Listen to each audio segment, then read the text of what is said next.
Hi there, Brett here. Welcome back to Tabletop Sagas. And today we are back with some larger miniatures. I've done a load of 10mm stuff recently, so I thought it was about time that I tried to do a little bit of 28mm as well. So I have returned with my Test of Honor and working my way through my Perry miniature stuff. So let's dive right in and have a look at what I've been working on this week.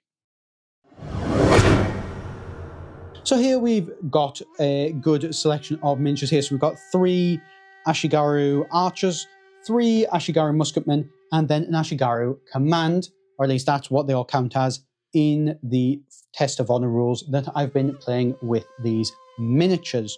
One thing that, unlike with my Takeda, you will notice that these Uesugi are missing 3 quite critical pieces of the ashigaru spearmen, and I do have them. They are now on painting, painting handles to get them done.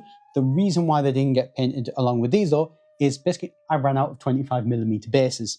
Didn't realize, continue just, gluing these and all that, and then went, oh no, oh well.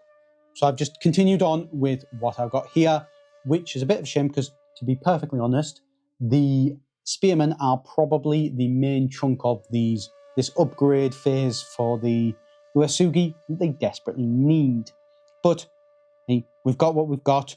It's absolutely fine. And you know what? These don't take too long to paint up. So I'm sure they will be getting done in the very near future. But let's have a little bit of a look at these in a bit more detail. So first of all here we've got a musketman. This is from Perry Miniatures, and what a nice sculpt it is as well. I am really happy with these miniatures. I know a lot of people don't like metals, and I can't say that I necessarily blame people, but damn if the Perrys don't do some absolutely lovely miniatures. And so, you know what, if they have to be in metal, they have to be in metal. I'm okay with that. That said, these are painted up in the sort of stereotypical gamified version of the Uesugi.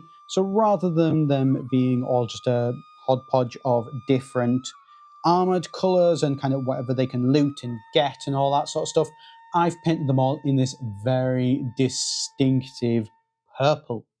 Now, the purple is a little bit different than how I've painted them in my previous videos. If you go back and check those out, I believe I've shown off how I've painted some of the Onibugeisha from Warlord Games in this colour scheme, and I did use Leviathan Purple in that video. And I still have Leviathan Purple, and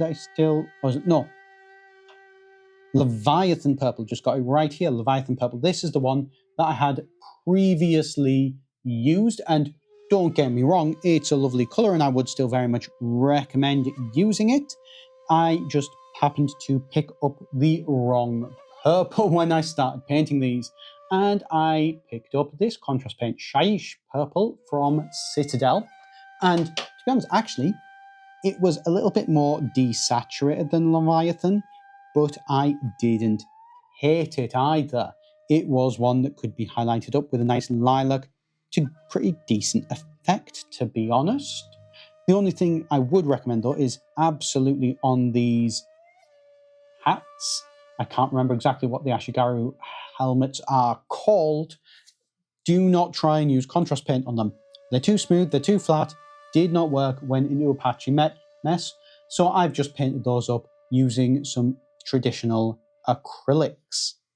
And here, looking at one of the archers, you can see as well that, this Shaiish Purple on some of these armor really has very little highlights, really doesn't actually need it. I think because it is a little bit of a lighter tone in the contrast, it does the contrast effect of, really dark in the recesses and then going up to really light on the edges. It does it a lot better than Leviathan Purple does. And I still love that Leviathan. It's got a lot richer colour, but I do think that I may actually continue to use this purple for the Uesugi in the future. And then here, coming on to the command.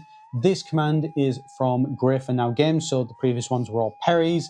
These are more, I guess you could say, quote-unquote, official models for the game, and this just rounds out my Ashigaru with a nice command force. We've got the commander or sergeant, got the musician, and then we've got this guy. And you will notice that while I've left the sashimono as white, I don't have any symbols on them. Now, I do somewhere have decals from a company which do some Uesugi decals, and they do look really good, but for the life of me, I cannot find where on earth I've put them, rather frustratingly. So unfortunately, these are just going to have to stay as white banners for the minute until I do actually manage to find where they are. And looking at these, you can see they have painted up really nicely. I'm actually really impressed with how these have come together. And they are just a combination of that shaiish purple, then I've done a grey, basilicanum grey, I think it was, on the general sort of trousers and sleeves. And then I've done a bit of white here and there, and that's just their, whatever the Citadel white is, I can't quite remember. I did decide to do a black null oil wash over the purple, just to, darken that down a little bit. But I haven't actually done any washes over the white and the grey, mainly just because I suspected that it would go horribly wrong. So I've decided to just highlight up from those colours. And actually, as you can see, worked really quite well, and I'm happy with how it's gone. So now, really do need to update probably my rules or my painting guide for these at some point in the near future. If that's something you do want to see, do be sure, let me know down in the comments below. So there we have it. There are the 9 models that I've managed to get painted this week. I am continuing on with painting stuff up quite nicely, getting through a fair bit this year, it feels like already, although we are already on to February, so let's see if we can keep the pace up going further forward. And really the question is, what is going to come next? Well, obviously there's the ashigaru spearmen that need to come for the Uesugi. And then at that point, I'm honestly pretty happy with my collection for each of the Uesugi and the Takeda. And that's where I think I'm going to have to start putting in just some more fun things. So I want at least sort of 2 katana wielding samurai, 2 spear wielding, probably a naginata wielding, ideally like a tetsudo, I said, the big club samurai guys. I'd like to put those in just to give people as much options as possible when playing the forces. And I do think I am at the point where I need to get a couple of cavalry for each force, I think.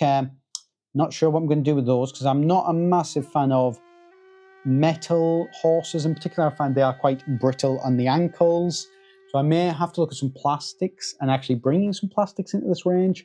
But if anybody can recommend any good cavalry models, please do let me know. That would be really helpful. And then past that, I think I want to start to maybe do another faction, quote unquote.